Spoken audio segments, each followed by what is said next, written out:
semuanya, oke balik lagi ke aku Vika. Kali ini aku pengen ngajakin ngobrol lagi nih sama teman aku yang kemarin kita udah, bukan kemarin sih, tadi kita udah ngobrol soal tongtai.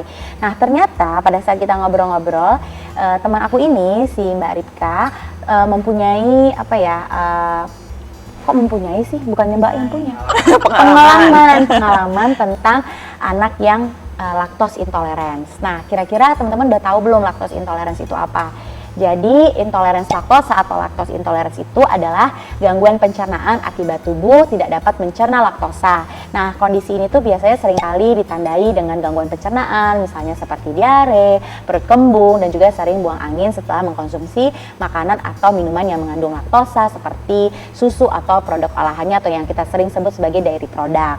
Nah, kita sekarang mau nanya-nanya juga nih tentang pengalaman Mbak Ripka yang mempunyai anak dengan lactose intolerance tadi, gimana cara Mbak Ripka untuk menangani anak tersebut sampai Jayden bisa terbiasa gitu ya, atau ada penanganan khusus kalau misalnya si Jayden tuh mengalami yang aku bilang tadi nih, gejala-gejala seperti gangguan pencernaan tadi. Oke, kita mulai aja ya Kak Ripka ya. Kak Ripka, tadi kan udah dijelasin tadi itu tentang lactose intolerance ya. Sebenarnya dari Kak Ripka sendiri tahu nggak sih lactose intolerance itu apa? Enggak.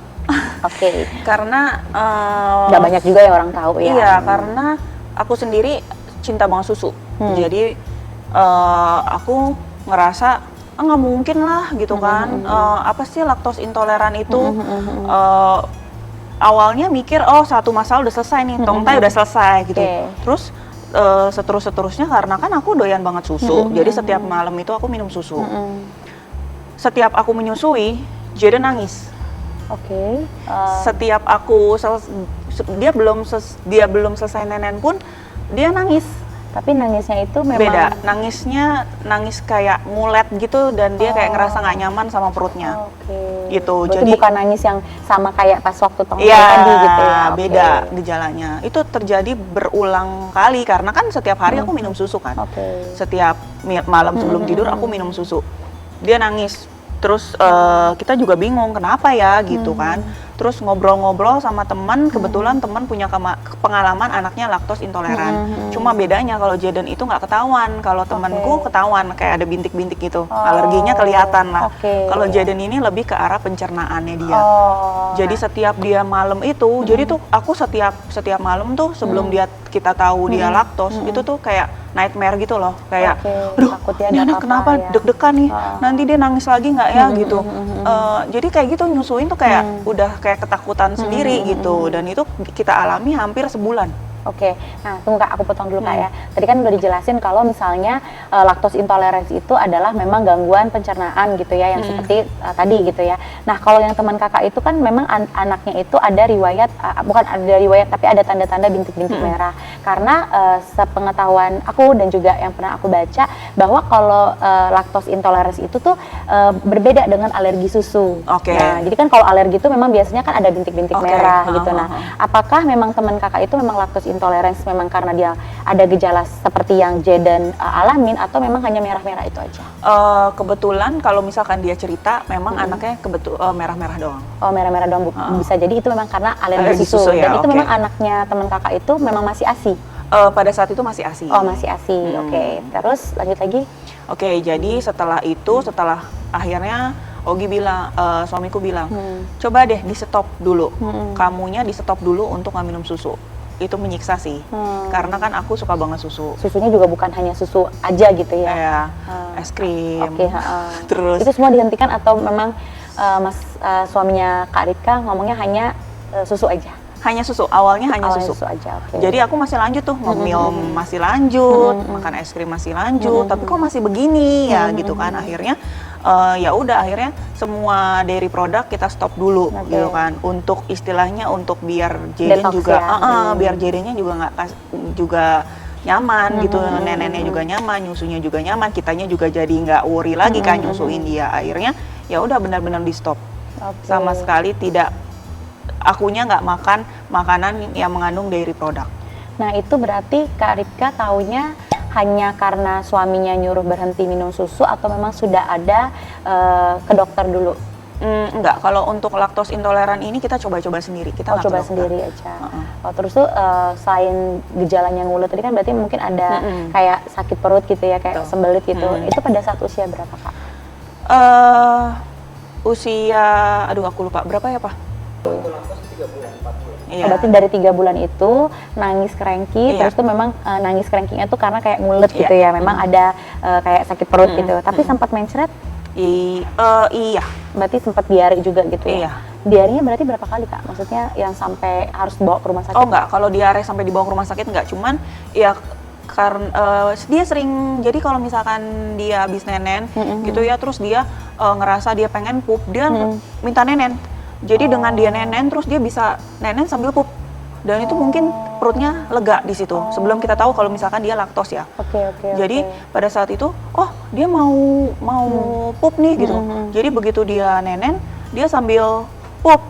Nah itu tapi tidak kita bilangnya nggak diare sih ya, kita mungkin ngerasa itu masih normal aja karena gitu. emang anak itu pasti ada BAB-nya gitu kan ya, cuman konsistensinya masih normal gitu ya, dan memang jumlah diarenya pun juga nggak yang sampai dehidrasi gitu enggak ya, masih normal. Nah terus Kak, pas waktu udah tahu nih Kakak kan lactose intolerance, berarti kan harus menghindari dairy product.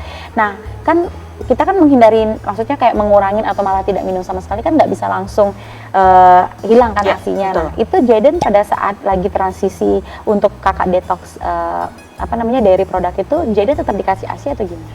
Tetap, aku asi tetap. Jadi memang akunya yang benar-benar stop, sampai aku kalau misalkan beli cemilan dulu itu sampai ngebaca komposisinya apa. Karena ngaruh banget tuh. Jadi waktu itu sempat udah nih stop dairy product, terus aku makan roti. Makan roti, aku pikir roti itu kan tidak mengandung susu. Iya, tapi mungkin ada mentega. Iya, terus ternyata dia masih begitu lagi. Terus itu sih lebih kepada itu lebih kepada kita coba-coba sih. Terus aku ganti rotinya pakai roti gandum. Ternyata kata kakakku, kata kakakku, roti gandum itu kan cuma diganti tepung terigu jadi tepung gandum gitu. Tapi tetap aja masih ada produk susunya gitu masih ada susunya. Oh gitu ya. Akhirnya aku benar-benar stop makan roti. Jadi begitu aja terus. Jadi kalau misalkan kita beli cemilan, aku beli awalnya cuman masalahnya tuh hanya karena susu doang dulu awalnya. Iya. Tapi ternyata pada saat masih ngemil, ternyata kok masih begitu Jaydennya gitu ya. Iya. Sampai aku nggak bisa makan cake, nggak bisa makan. Pokoknya semua yang ada tulisannya padatan susu itu aku nggak bisa makan. Berarti pas Kakak ulang tahun 2 tahun nggak dikasih Mas Abi? Ulang tahun.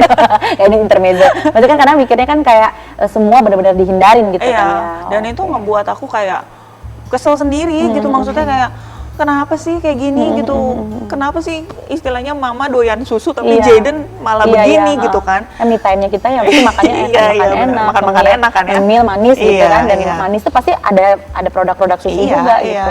Dan sampai aku nggak bisa makan bener-bener ya, kalau misalkan aku kepengen ya kasihan Jayden gitu kan, karena pengaruhnya sampai separah itu. Oke, nah sekarang kita harus ini lagi nih, meluruskan dulu nih. Kan tadi lactose intoleran itu kan kita pikirnya adalah pada saat Kak Ripka memberikan ASI buat si Jayden. Jadi kan itu akan berpengaruh dari apa yang kita makan gitu ya. Nah setelah Kakak misalnya udah nggak ngasih ASI lagi, misalnya Kakak kan ngasih ASI kan berarti 2 tahun nih. Jayden ada mengalami masih lactose intolerance nggak terhadap produk-produk susu?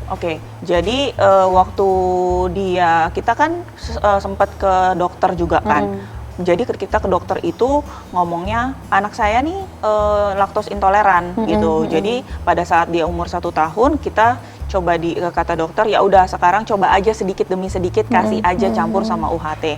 Ternyata kalau misalkan kita kasih langsung ke dia pun masih kayak gitu, masih kayak perut kembung, nggak nyaman perutnya gitu. Jadi waktu versi UHT itu. Tapi sekarang udah masih bisa. Sekarang sudah bisa. Sejak umur dia 2 tahun sih dia udah bisa minum UHT. Berarti pada saat dia ASI, berarti kan 2 tahun benar ya full dia nggak minum 2 tahun benar Kakak diet dairy product, terus tuh dia nggak ada masalah apa-apa. Nah terus setelah 2 tahun itu Kakak ngasih Sufor atau UHT, Jayden berarti udah nggak ada ngalamin ini lagi, aman. Ya. Nah terus ada nggak pas pergi ke dokter untuk masalah lactose intolerance ini? Kalau misalkan kita kan juga aku sama suami juga ngobrol-ngobrol kan sama teman. Jadi kalau misalkan memang untuk mengecek kondisi anak alerginya apa aja segala macam itu memang yang pertama nggak murah istilahnya, agak sedikit mahal. Ya, untuk dan tes yang alergi kedua gitu ya. dan yang kedua untuk akuratnya itu kayaknya di umur 3 atau 4 tahun itu hasilnya baru benar-benar akurat dia alergi apa aja. Jadi memang selama ini kita memang coba menghindari dairy product aja sih. Berarti gitu. dari lactose intolerance ini Kak, yang udah jadi pengalaman Kak Ripka sendiri, hal apa yang paling bikin Kak Ripka takut? Maksudnya kan kalau ngulet itu kan masih biasa. Pernah nggak sampai ngalamin masalah-masalah yang dehidrasi, nausea sampai kejang atau apa gitu, misalnya dari yang si laktos ini? Enggak yang dialami sama Jaden? Jaden sih enggak sih. Jadi begitu kita tahu dia ternyata laktos intoleran, aku juga sudah menghindari dairy produk, semuanya sudah aman. Sudah aman. Sudah aman. Itu berat badan Kakak langsung turun dong? Turun. Berapa lama itu? 57 ya kayaknya aku. Berapa lama Kakak proses untuk menghindari dairy produk itu sampai? Berapa ya? Berarti Jaden itu kalau nggak salah aku stop makan makanan dairy produk itu dari 3 bulan. 3 bulan atau 4 bulan aku lupa. Sampai di ASI. Sampai dia 1,5 tahun. Aku baru berani makan karena kan kalau misalkan aku nyusuin dia itu 1,5 tahun udah tinggal tidur doang. Jadi tidur malam aku nenek udah mulai sedikit ya kebutuhannya. Jadi sampai 1,5 tahun. Bayangkan. Iya benar. Dan dia juga maksudnya kan udah mulai makan juga ya. Kak? Berarti kalau misalnya makan MPASI, Kakak berarti udah nggak tambahin keju atau apa gitu ya? Jaden itu sama sekali tidak aku tambahin, kayak kalau keju kan banyak yang bel cube gitu-gitu ya, nggak bisa. Oh, jadi kalau lemaknya berarti murni dari lemak-lemak yang daging, kayak daging santan gitu-gitu masih bisa ya kayak.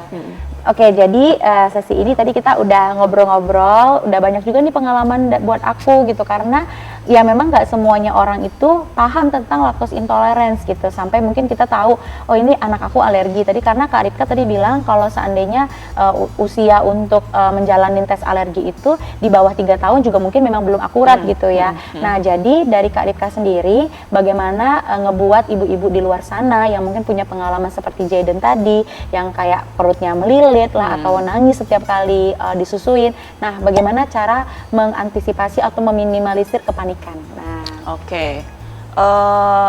banyak-banyak sharing mungkin sama temen, terus baca-baca artikel juga, kondisi lah ya. Iya, kan banyak banget tuh ya sekarang di internet. Platform gitu. Terus juga berbagi sama ibu-ibu sih, komunitas-komunitas gitu deh. Kan kebetulan aku ikut grup yang isinya anak-anak sepantaran anakku. Jadi di situ bisa sharing, bisa sharing ilmu, sharing tukar informasi kayak gitu. Jadi itulah yang paling kuncinya yang ini ya. Sama mungkin kalau udah tahu ya berarti itu balik lagi ke kita ya. Apakah kita memang mau berjuang buat anak kita tetap ngasih ASI?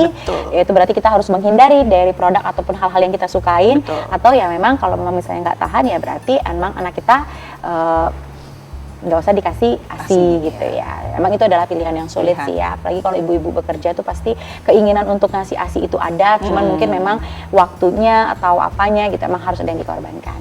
Nah, mungkin itu dia teman-teman semuanya dari pengalaman aku dan juga pengalaman dari Kak Ripka yang sudah kita rangkum hari ini, dan sangat seru sekali ngobrolnya. Ini kalau seandainya waktu kita tidak terbatas pasti banyak hal yang pengen di-sharing sama Kak Ripka. Nah, buat teman-teman semuanya yang pengen ada informasi apa lagi nih yang harus kita sharing nih, mungkin atau tema apa lagi yang harus kita bahas, boleh tulis di kolom komentar. Tapi jangan lupa juga untuk like, comment, dan juga share video ini, dan jangan lupa untuk subscribe dan nyalakan lonceng notifikasinya. Aku dan Kak Ripka undur diri dulu ya. Sampai jumpa di video berikutnya. Dadah!